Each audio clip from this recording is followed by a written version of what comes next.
Hello world, my name is Valerian, and I've noticed a real dearth of critical content regarding Magic the Gathering. Seems like while there's a lot of people out there talking about Magic, they fall into two basic categories. They're either competitive grinders concerned about how powerful cards in the latest set are, or they're financiers concerned about how expensive cards in the latest set usually are.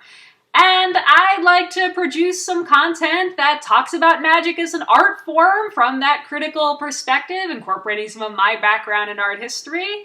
Hopefully giving some perspective as someone who's only a casual player interested in the story and art, and start some good conversations. So my topic for this video, hopefully the first in a series, is going to be top-down world design, how Magic incorporates real-world cultural influences, and what I think the ramifications of that might be for the game's future. Once upon a time, Magic didn't really have much in the way of top-down sets, and almost everything was bottom-up. They had worlds with minor themes, like Morrowind being Celtic, but these were extremely light window dressings. In particular, the failure of Kamigawa Block convinced Wizards to swear off top-down sets as a generally bad idea. So they made worlds like Zendikar and New Phyrexia that have a clear theme or mood, but don't have a real-world cultural influence. It's kind of hard to remember that world in 2019, and hard to even imagine it. I'd like to introduce you to something I think a lot of people don't necessarily know about, but it seems to be really significant to how Magic designs worlds now. In the summer of 2015, Mark Rosewater created a poll on his Tumblr page and asked players what new worlds they'd like to visit, and on September 15th of that year, he posted the results on Tumblr. Looking at this list, you will see that a pretty staggering amount of these themes have been crossed off by now. So let's go through the chronology of new planes that have come out since then real quick. We got Kaladesh, which is steampunk India and Kaladesh, Amonkhet, which is Egypt, Ishalan, which is pirate dinosaur in Mesoamerica, and Eldraine, which is Arthurian, high fantasy, and fairy tale. And we're getting Ikoria, which probably has some elements of prehistoric dinosaur and Muruganda in there. Maybe some low-priority Earth culture like Polynesia, we'll see. Anyway, looking at this chart, honestly, just makes me feel depressed the more I think about it. I hate the fact that literally every new world Wizards makes for this game I've been playing since I was a little kid, that's kind of defined me, that I'm obsessed with, is made to knock out the most popular ideas on this list. I feel kind of like, Paul Atreides realizing that he was so prescient, nothing would ever surprise him ever again, and everything that would happen to him for the rest of his life was basically set in stone, and horrible things were going to happen, and there was just nothing he could do about it, because fate is just locked, at least in Dune. Anyway, I hate having the knowledge that when there's a new plane in Magic, it's literally never going to surprise me, and I'm always going to have this reaction, oh, that was the one they're crossing off this time. That's the thing on the list that is gonna get done this time. I think that's sad. I mean, if I can be real for a minute here, I just don't enjoy top-down design, and it makes me cringe. I was playing during Innistrad, pretty much the poster child for a good top-down set, the anti-Kamigawa. I hated it then, and I still hate it now. It just doesn't do it for me. I feel Magic brings very little to old stories by, unironically, uncritically translating them into card form the way they do. Like, this isn't Shrek taking the piss out of fairy tales. This isn't like, Woody Allen's Love and Death making fun of Russian novels in a really affectionate way that is kind of like a love letter to Tolstoy and Dostoevsky. This is kind of just shallow, aping, copying. It doesn't bring anything new to how we think about these stories, or really to how we think about magic. I think that it's uncreative and uninnovative. It's not bringing us an exciting fantasy world. It's burying itself in tropes we recognize and coasting on recognition for its appeal. Like, ha ha ha, I get that reference. I understood that, and that's where my engagement with this kind of starts and ends, because that's all it is. I don't think that that's good art, and I don't think that that's what I want the future of this game that I love to revolve around. But anyway, I guess that's kind of besides the point. I mean, art is subjective, duh. And I don't really expect my argument to convince people out there who don't think magic is or should strive to be good art, or people who are pissing themselves over cards like Ginger Brute. Oh my god, it's so funny, it's so cute, I'm gonna die. I'm mainly saying all this to just air that it's part of my bias in making this video essay. What I really want to talk about, and what I think is perhaps more worthy of talking about, is that I don't think this kind of design is good for the long-term health of Magic. And I think anyone who's watched this far into a video about Magic can agree that they care about the game's future and its ability to sustainably be made. I think that's pretty reasonable. Anyway, to talk about top-down design, I think that you really have to start with Innistrad, because the pickle that we're in now, where almost every set is based on some Earth culture, almost every set has some top-down design elements to it, starts with the success of Innistrad. Innistrad did well, Wizards wants to make more Innistrads. But I think that the idea of making more Innistrads isn't as simple as just making more top-down sets. I think there's just way more stuff going on that made Innistrad popular and good and well-remembered than just, oh, it was a top-down set and top-down sets are just that good. I mean, one of the most noteworthy things about Innistrad is the draft format. You know, Jesse Mason killing a goldfish, a figure in Magic criticism I'm obviously going to be indebted to with my project here. He claimed no card is unplayable in Innistrad Draft. You can go and read his review of the set. Innistrad also had a healthy, fun, standard environment. It had easy-to-learn, difficult-to-master mechanics like Flashback and Morbid that went over very well. It had the excellent execution of double-faced cards, a technology that's probably changed the game more than almost any other set mechanic or mechanic introduced to be part of an individual set that they thought was, you know, kind of risky at the time. It's worth noting that the great Richard Garfield, PhD, returned to work on Innistrad, just like Dominaria or the original Ravnica. Innistrad happened to coincide with that general surge in player base and market saturation happening in the early teens, while geek culture was becoming increasingly mainstream. In general, goodwill was just high at that time among Magic fans. And like I said, there's a lot of reasons why that would be. That there's a lot that goes into that and makes that tick.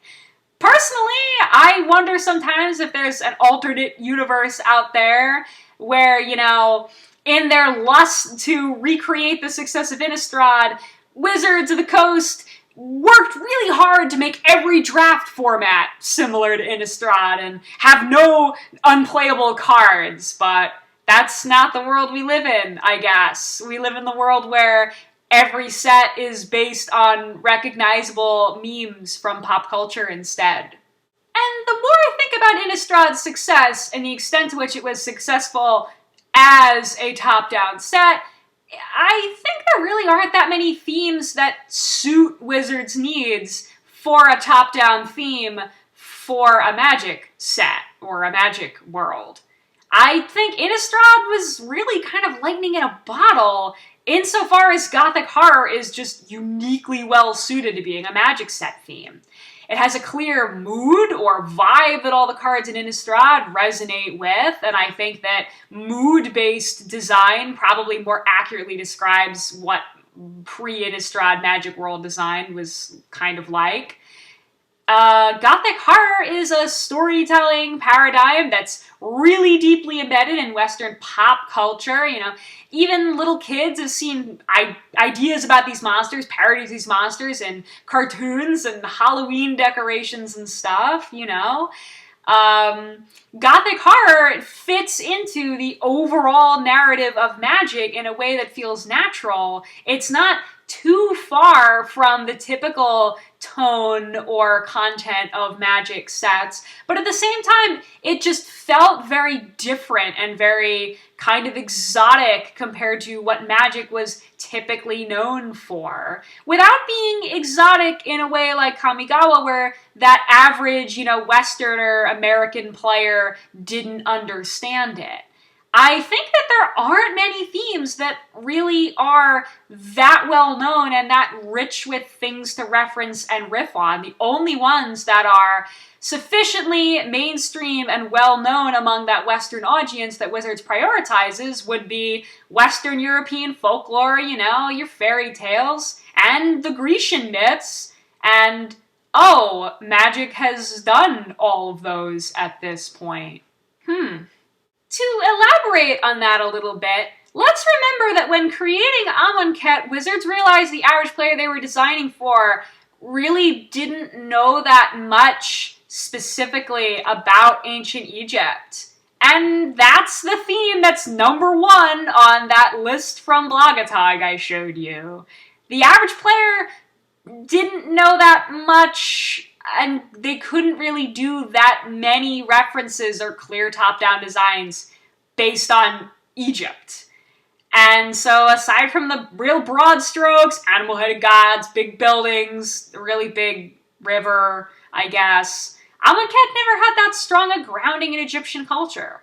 The sad and funny and sad thing about that is that Amonkhet, in my opinion, really benefited from that. Like, because they couldn't just make everything Egypt, they had to take a little bit of Tatooine and a little bit of Dune and a little bit of this, like, dystopian sort of Hunger Games thing in there. And when they put all that together, they got this syncretism of ideas that was greater than the sum of its parts. And Amonkhet sort of felt unique in a cool way. But the thing that's sad is that that was, like, a complete accident. And you just know deep down, like, they could make more Zendikars if they really wanted. If they wanted to make Zendikars, they could, but they choose not to. And that's kind of my point here. So, can we talk about this card, Flaxen Intruder? Because as far as I'm concerned, this is like the Magic equivalent of some cheap animated kids movie, some Shrek'scapade or whatever, slinging pop culture references that are gonna age like milk. We don't consider that a particularly high form of comedy. We think that's kind of pathetic. I mean, on the subject of comedy, we could compare it to some of the cards that are the lowest points of unhinged, like Dumb Ass, that make one joke that's not that great and then continue to just exist as Magic cards forever, even though they're only funny once tops. So, I suppose we could contrast these cards with how Innistrad did the same thing, namely make a single card which encapsulates an entire familiar narrative from our culture. Did you know that Cloistered Youth is partly a reference to the horror film The Exorcist? Because, I mean, I am stupid, but I didn't pick that up on my first look at this card. I don't know a lot about pop culture, but anyway, I try and understand what this card would look like today. Its name would probably be Megan the Exorcist Neater or something like that. It would have Exorcist in it. They wouldn't let it have basic abilities that it's like a role player in draft. The most famous thing about the Exorcist is definitely this character's head spinning 360 degrees and then her puking everywhere. So we need to make the card about that. I'd make it like flip and unflip again, and then when it turns face up or it untaps or something, it deals 1 damage to each other creature, and maybe the creatures can't block, like they got puke in their eyes or it smells bad, I don't know. Anyway, the point is, when you design cards with clunky, weird abilities like how Gingerbrute can't be blocked except by creatures with haste, you sacrifice having a card that's fun to play with, or arguably even cogent and easy to remember what it does and how it works, just for that one-time laugh during spoiler season. And I don't think that's worth it, and I don't think that that's good design. And I guess that leads me to my last point about top-down sets, which is that they're fundamentally just not a sustainable manner in which to make Magic sets, whether you like them or not. There are basically two reasons I feel this way, so let's get into that. So, one problem is that each given top-down theme is not this bottomless well they can just draw from over and over again. They have a lifespan, and they have limits. In Shadows over Innistrad block, they went back to the GOAT of top-down sets, and they had already kind of exhausted so many Gothic horror tropes that they had to bring in this cosmic horror, Lovecraftian horror sort of thing, and lean super hard on that. There just wasn't anything really left. And when they create this pattern of almost every set being top-down to a large degree, there's going to come a day when they just can't do that anymore. Even setting aside the strength of individual themes and the extent to which they could support multiple sets, whether sequential or in return form, there just aren't enough of those iconic Earth cultures or storytelling traditions to support Magic for that much longer. So between that and the relative inability to get as good of a result by going back to old worlds, and you've kind of got a recipe for disaster. But anyway, let's get into my second point, which is probably going to be the spiciest or most controversial thing I talk about in this video. So, we talked earlier about Innistrad, the GOAT of top-down sets. Let's talk about the WOAT of top-down sets, if you will, which is obviously Kamigawa. I could probably talk about Kamigawa all day and what I think Kamigawa did really right and what's actually really great about it, but my passionate defense of Kamigawa could be a whole other video, so we won't get too into it. Anyway, Wizards clearly feels that a big part of the reason why it was a failure was that it didn't resonate with their target or core audience. And, obviously part of the failure is mechanical too, but the creative identity of that world and its identity are banished to the dregs of the Rabia scale, right? Like, it's this meme, like, we're never gonna go back to Kamigawa. We don't talk about Kamigawa. Rules 1 and 2 Magic the Gathering, right? And we take for granted, like, okay, it's got these Shinto, animism kind of motifs going on. The names of characters are really hard for English speakers to pronounce, But stop and think about everything I just said. Like, inherent in everything I'm saying is, from a Western perspective, this is bad. Westerners don't like this. Westerners don't get it.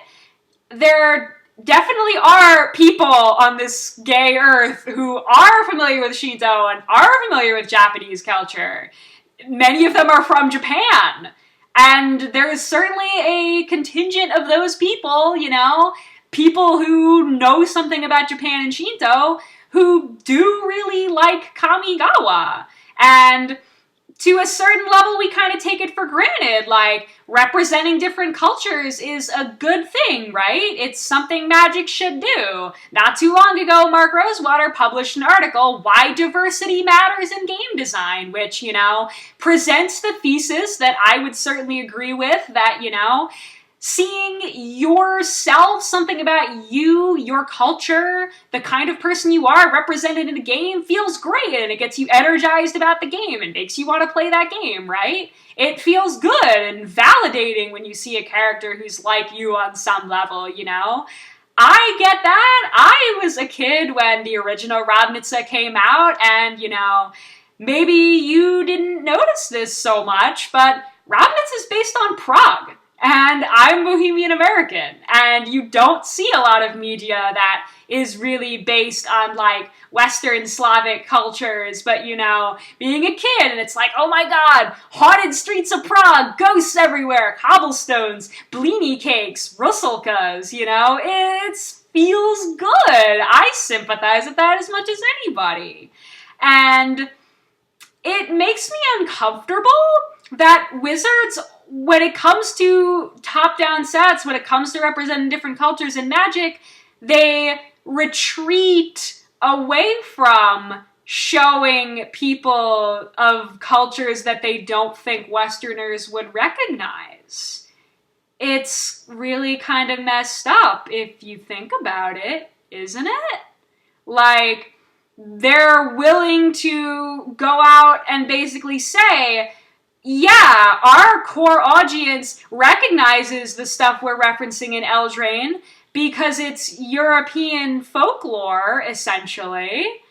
And they also say, you know, we don't want to go deep into anything about India for Kaladesh because our core audience doesn't know enough about India. We don't want to alienate or frighten our core audience by showing stuff about India that they don't recognize, that they might have to learn about, because realistically we acknowledge that our player base isn't going to just go out and learn about Shinto because Magic the Gathering is doing something Shinto, right? We want them to recognize it immediately. And, you know, English speakers, Westerners, Americans, that's our core audience. And at a certain level, like, from a really capitalist perspective, maybe it kind of makes sense to you, this idea, like, oh, we need to cultivate our core audience, and they should prioritize their core audience over anybody else, you know? That's the sensible thing to do. They're Wizards of the Coast, a Hasbro subsidiary. They want to make money. But the thing is, when it comes to other stuff, they don't have this philosophy. You know, people on certain, like, right-wing cesspools of Magic discourse often make this same basic argument, i.e. that Magic the Gathering has a core audience. We all know who the prospective Magic player is. It's not me. We know who this prospective Magic player is, right? This kind of, like, neckbeardy white nerd. And basically, people argue Wizards of the Coast shouldn't make so many female characters or non-white characters or queer characters because they're alienating their target audience. Their target audience, that white, neckbeardy male, he doesn't want to see a story where a black female queen is the hero in Eldraine. He wants, like, this rugged Gerard, Kamal, Urza white male type.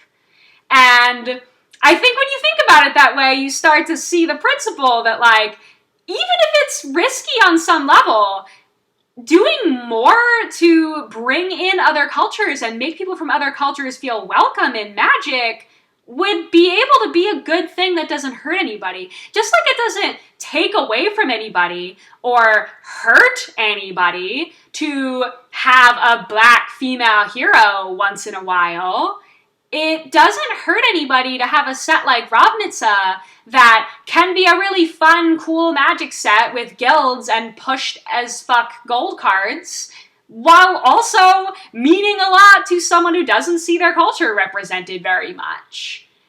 And I don't really see a reason why Wizards of the Coast shouldn't try and concern themselves with that kind of thing. They are willing to take risks when it comes to these other sorts of demographic-y things, you know. They put Saheeli Rai on the cover of Kaladesh, like, here is a brown female planeswalker, and she's powerful and cool and strong, and we're going to use her to sell our set because she's awesome, and we are really behind this character. That could be perceived as a risk if you take that conservative perspective, like, these are the old guard core Magic players, and they're the people we really need to be impressing. And I think about something like, you know, putting Kineos and Tiro on the cover of a Magic product and being like, yeah, we have a proud, strong, beautiful queer couple, a same-sex couple on the front of this Magic product, and maybe that's risky. Maybe some people are going to think Magic is gay because of it, but you know what? If they think that, we don't want them to play our game because we want to be an inclusive game. We want to be proactively inclusive to all the different kinds of people who we think might want to play our game. We want Magic to be welcoming to everybody. So what does it say, and where does it fit into that picture that we want magic to be welcoming to everybody, but we also feel comfortable going really hard on references to media that Westerners are familiar with, but we tread super lightly around ideas that people from other cultures would be familiar with? You know, and when I say that they make these sets that are ostensibly based on India or Mesoamerica or what have you, they really do have that kind of checklist approach. They use the lightest touch, these very minor naming and aesthetic choices, without reinforcing anything that we might consider substantially significant to or about the culture in question. Like, let's talk about Ishalan for a minute, and like Kamigawa, Ishalan could be a whole video of itself, maybe it will be someday. Ishalan is total colonialist trash, and I really hate it. One of my least favorite Magic worlds. But anyway, let's think about the fact that, like, a big part of Ishalan's identity is supposed to be this ancient Mesoamerica theme, and they managed to do that while avoiding any mention of, like, jaguars, the ball game, maze, the hero twins, any kind of human sacrifice or bloodletting, even though that's a clear analog for something in Magic. The whole underworld of Xibalba, you know, Grim Fandango sort of stuff. Pretty much any of their gods. They have this really minor oblique law into Kamazats with the Temple of Aklazats, but pretty much no Mesoamerican gods, no hummingbird god, nothing. And, like, obviously Ishalan didn't need all these things, but maybe, like, some would have been cool. Maybe, like, a handful of cards. Maybe, like, some reference to it on some level. I can't imagine being an indigenous Mesoamerican and seeing that this is what Wizards of the Coast thinks of me. Like, as somebody who just loves Mesoamerican art, studied it in school, really is interested in that culture and thinks it's awesome and likes learning about it, I was super disappointed. So that must be like a whole nother level of being disappointed. If, you know, you wanted a set that had some inspiration from Mesoamerican cosmology, right? It seems pretty rude to me to suggest that their culture is all dinosaurs all the time, basically nothing else. Like, I'd be pretty pissed about that. So, I want you to think about something with me for a second. Have you ever seen a card from Time Spiral block that just, like, really didn't make any sense? I will say, I've been playing since, like, the 90s. I've been playing since I was a really young kid. And I was playing actively during Time Spiral. Like, I was there when it dropped. I was there when this happened. And this still happens to me. Like, I will see a Time Spiral card and be like, what is this card? What is this even getting at? You can, you know, maybe you see Cyclopean Giant and you're like, what? But if you see the card Cyclopean Tomb and Cyclopean Mummy, it starts to make sense. You know, it's also probably relatable to you, like, there's probably cards from Kamigawa you don't get if you're not Japanese, you don't know much about Japan, you're not a filthy weeaboo trash, I'm certainly not. You know, what are Soratami? Why do they live in the sky? Why do they have bunny ears? Sometimes, like, things in Magic can be confusing. I think we've all been confused by a Magic card, right? So let's talk about Flaxen Intruder just one more time. I want you to imagine you're looking at this card for the first time without knowledge of Goldilocks. So why does Welcome Home create bears? What do bears and home have to do with each other? Why is this character being Flaxen significant? What does that mean? Why does she blow up an artifact or enchantment? Actually, I'm not sure why she blows up an artifact or enchantment. What does the flavor text mean? Why does this girl fight bears? Like, that specific element isn't even in the story. It's like just a common fractured fairy tale trope. I don't think it's controversial to say it's easier to understand Cloistered Youth without knowing The Exorcist than to understand Flaxen Intruder. And my point here is that while it's possible to reference a culture without alienating people who are unfamiliar, you know, like Dominaria is to Time Spiral, Dominaria is fun and easy to understand on a surface level if you don't know a lot about Magic history. But if you do know a lot about Magic history, it's like bonus points. It's like extra fun, right? There is a way to make, an extra fun style set, like something like Ravnica, and then there's a way to make a Kamigawa that can be confusing if you aren't familiar with the source material. And I kind of want to point out that, especially in recent years, Wizards of the Coast really is making a lot of cards that aren't just fun for Westerners, but I genuinely believe would be alienating to a non-Western audience. And I think that that's something we should think about. Anyway, if you remember what I said earlier about how top-down sets like this aren't a sustainable pathway to the future, that leads me to my second point about the sustainability of top-down sets, which is that if Wizards wants to continue growing their game in the future, if Hasbro wants to get a growing, increasing player base and increase that saturation, one of the biggest places they need to look into is getting a more global or more worldwide audience. And I think that they pretty much have admitted or confessed to that to some degree. If you look at where a product like the Global Series decks is coming from, they pretty much clearly acknowledge, we want more players from China. We made a special product that has inspiration from Chinese culture for the Chinese market. This is how we're going to appeal to these people, is by representing their culture. And I think inherent in all that, you start to see the problem, like, how can Wizards of the Coast attract an audience in other parts of the world while simultaneously being hell-bent on churning out Innistrades that tickle the funny bones of Westerners by referencing fairy tales in a really obvious one-on-one manner.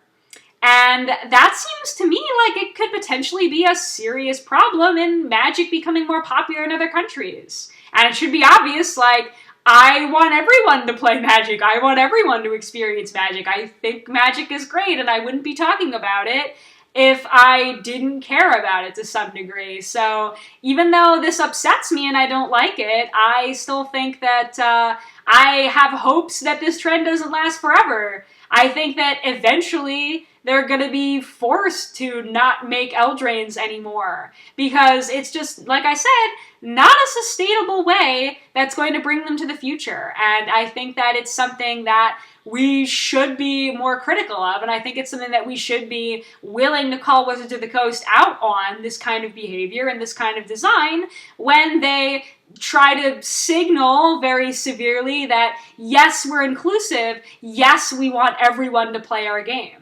I don't think that you can preach that message of radical inclusivity while also saying, we have certain players that we want to make sure we pander to their pre-existing cultural notions about things, and we don't want to challenge them with other cultures being confusing or different or exotic at all, because we might alienate that core group. So that's pretty much all I have to say for now on the subject of top-down sets. Hopefully you like my video. Hopefully we could get a good discussion about some of these things going. Obviously you probably don't agree with me. You don't have to agree with me. But it maybe would be interesting if we talked about it. So leave a comment and share this with a friend who plays Magic if you liked it a whole lot. See you, hopefully, next time, if I don't get completely run off this platform. Bye!